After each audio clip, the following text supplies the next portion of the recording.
할렐루야, 주 안에서 복된 수요일 아침입니다. 음악에서 사용하는 악보를 유심히 살펴보다 보면 참 다양한 약속들이 거기에 그려져 있는 것을 보게 됩니다. 보통 빠르기를 뜻하는 모데라토, 아주 느리게 연주하라는 라르고처럼 속도를 말해주기도 하고요. 노래하듯 연주하는 칸타빌레나 또 장엄함을 뜻하는 마에스토스처럼 곡의 표정을 결정짓기도 합니다. 그 중에서도 우리에게 가장 친숙한 것은 역시 도돌이표가 아닐까 싶은데요. 지정된 구간을 다시 한번 반복하게 만드는 이 도돌이표는 음악의 완성도를 높여주는 꼭 필요한 장치가 되는 것입니다. 이 반복은 음악을 더 풍성하게 하고 감정을 더 깊게 살려주는 효과가 있습니다. 우리 삶에도 반복되는 일상들이 있습니다. 하지만 성경은 말씀하죠. 주의 인자하심이 아침마다 새롭다. 그러니 반복되는 일상은 단순한 되풀이가 아니라 우리를 더 단단하게 빚어가시는 하나님의 세심한 연출인 것입니다.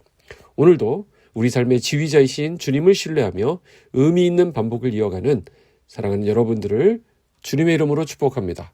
함께 묵상하실 말씀은 요한복음 8장 2절에서 12절까지의 말씀입니다. 아침에 다시 성전으로 들어오시니 백성이 다 나아오는지라 앉으사 그들을 가르치시더니 서기관들과 바리새인들이 음행 중에 잡힌 여자를 끌고 와서 가운데 세우고 예수께 말하되 선생이여 이 여자가 간음하다가 현장에서 잡혔나이다. 모세는 율법에 이러한 여자를 돌로 치라 명하였거니와 선생은 어떻게 말하겠나이까. 그들이 이렇게 말하면 고발할 조건을 얻고자 하여 예수를 시험함이로라. 예수께서 몸을 굽히사 손가락으로 땅에 쓰시니 그들이 묻기를 맞이 아니하는지라.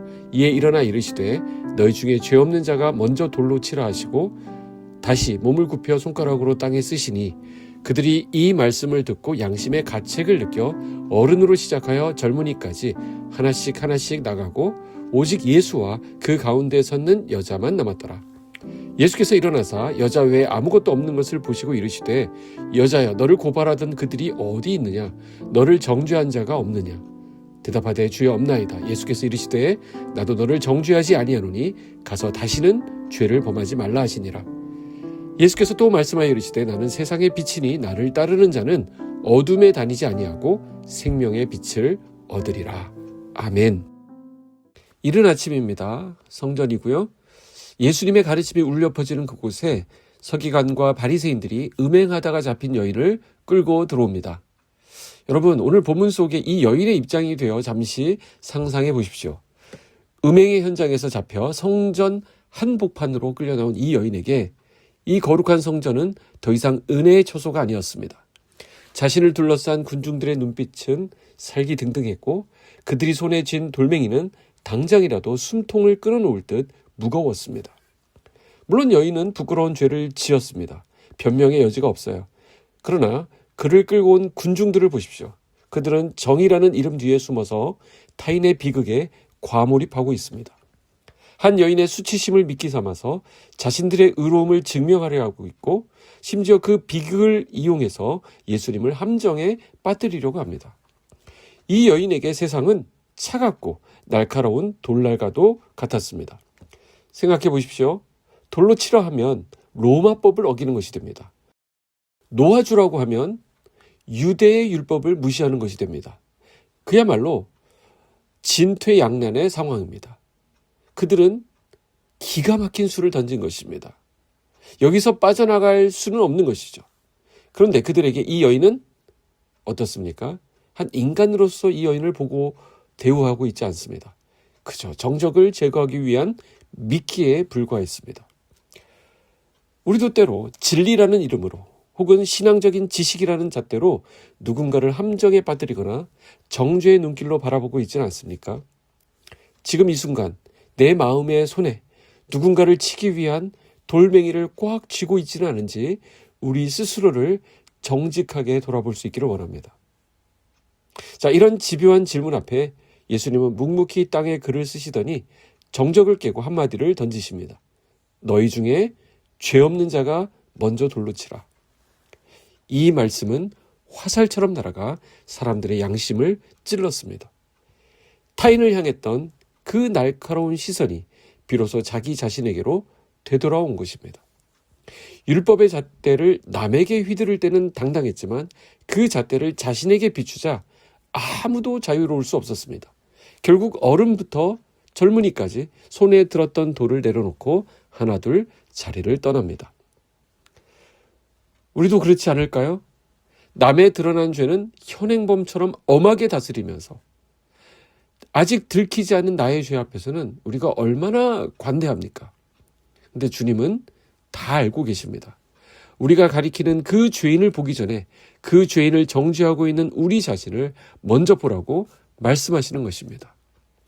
지식이 쌓이면 쌓일수록 점점 의로워지는 것이 아니라 오히려 우리는 어떻습니까? 내가 하나님 앞에서 얼마나 큰 죄인인지 깨닫는 것.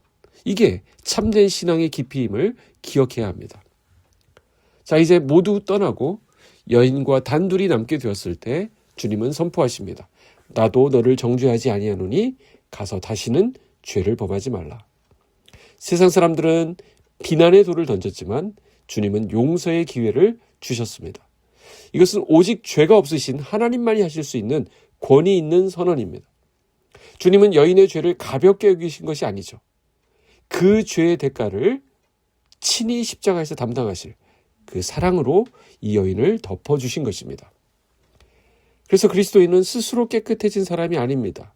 죄가 주홍 같을지라도 양털같이 희게 하시겠다라고 하는 주님의 일방적인 용서 선언을 입은 우리는 용서받은 죄인들입니다. 이 용서의 은혜를 가슴에 품을 때 우리는 다시 시작할 용기를 얻게 됩니다. 오늘 본문 12절에서 주님은 결론을 맺으십니다. 나를 따르는 자는 어둠에 다니지 아니하고 생명의 빛을 얻으리라. 빛이 임하면 어둠 속에 숨겨둔 추한 것이 드러나서 그때는 고통스럽지만 동시에 비로소 살 길이 보이게 됩니다. 주님의 빛은 심판의 빛이 아니라 우리를 살리시려는 생명의 빛입니다. 빛을 피하면 죄는 그대로 남아 있습니다. 그러나 빛 앞에 나오면 용서가 있습니다. 오늘 이 새벽 주님은 우리에게 말씀하십니다. 생명의 빛 앞으로 나아오라. 정죄하러 나오지 말고 용서받으러 나오라. 저와 여러분은 완벽해서 주님께 나올 수 있는 사람들이 아닙니다. 우리는 죄인이기 때문에 나오는 사람들입니다. 그리고 주님은 오늘도 선언하십니다. 나를 따르는 자는 어둠에 다니지 아니하고 생명의 빛을 얻으리라. 아멘. 얼마나 멋진 말씀입니까?